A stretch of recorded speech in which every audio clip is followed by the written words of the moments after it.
Someone wanted this picture to get out. This is a picture of Dylan Mortensen, picture here on the left. I shared this picture before, but this is a picture that was shared meticulously after her stepmother came out and said that all Dylan does is lock herself in her room. She suffered from survivor's guilt, XYZ. And then, Lord and behold, coincidentally, right after that statement has been released, these pictures show up of Dylan out living her best life. So someone purposely wanted these pictures to be made public, and they wanted the public to know, what her stepmother is saying is absolutely not true. We just saw her at such and such. And I do believe that this was strategically done. To be out less than a year after you were in the house where 4 people were unalive, I would not want to be seen in public, especially knowing the attention that this case has been gathering. You will not see me out in public where I know people are going to have their phones, cameras are going to be posted. I know people are going to be looking at me, XYZ. She knows her name is out there. She knows it, but she just doesn't care, in my opinion. Now, this is the layout of the second floor of the Kings Road house. Bedroom C is where Xana and Ethan was. This is the living room, bathroom, hallway, up the stair to the 3rd floor where Kaylee and Maddie was. Bedroom D is the bedroom that Dylan was in, the kitchen, the porch area, the sliding glass door area over here to the top right. This is where the alleged suspect entered and exited. For us, for me to believe that Dylan, who was in this room here, for me to believe that she didn't hear what was going on up top of her, the floor up top of her, and did not hear what was going on around the corner from her in bedroom C, I don't buy it. I don't buy it at all. And I just, for the life of me, I don't understand how you guys are buying it. This house was not soundproof. At the very least, she either A, heard Murphy barking, or she heard this person going up and down the stairs, which they had to do it at least twice because they went up the stairs to commit this act, and they went down the stairs to commit this act. If it was one person who did this entire killing, which you guys know if you've been following me and me talking about this case, I don't believe it was one person who did it. That's just my opinion. You don't have to agree. However, for me to consciously say I believe her account of what happened that night, I would be lying. I would be lying to you. And it's been very hard to voice my opinion about this case from the very beginning, because when you have an opinion that's different than somebody else, they automatically think that you're their enemy, and they just want to argue you down instead of looking at the actual facts, instead of looking at what doesn't make sense. And there's a lot in this case that does not make sense. This house was not soundproof.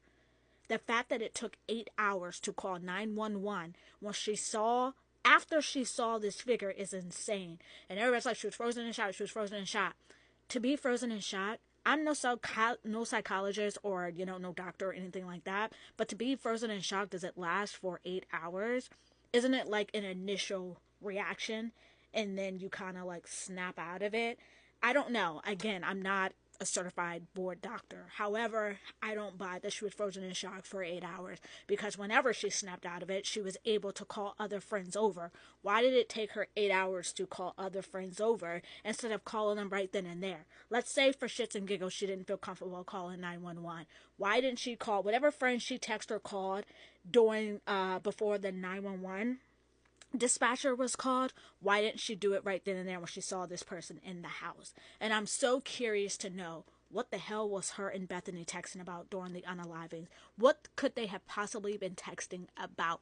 To hear someone playing with their dog, to hear someone fighting for their lives, the two are nowhere near alike. You're talking about apple and oranges. It just simply doesn't make sense.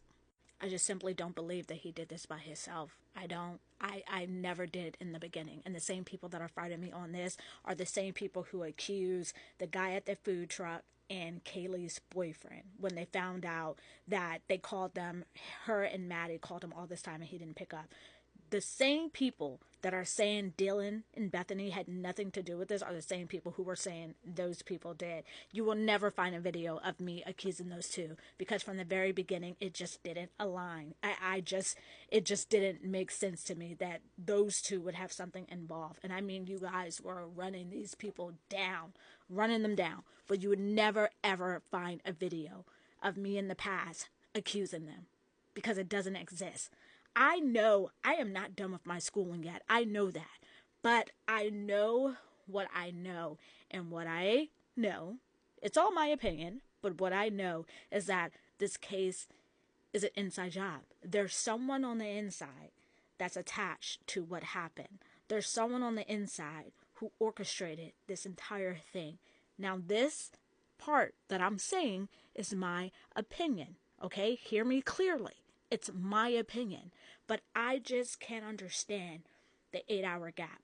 I can't understand seeing someone in my house who makes me freeze in shock, which you alerted me. You scared me to some degree that I couldn't move, that I was frozen in place. You scared me.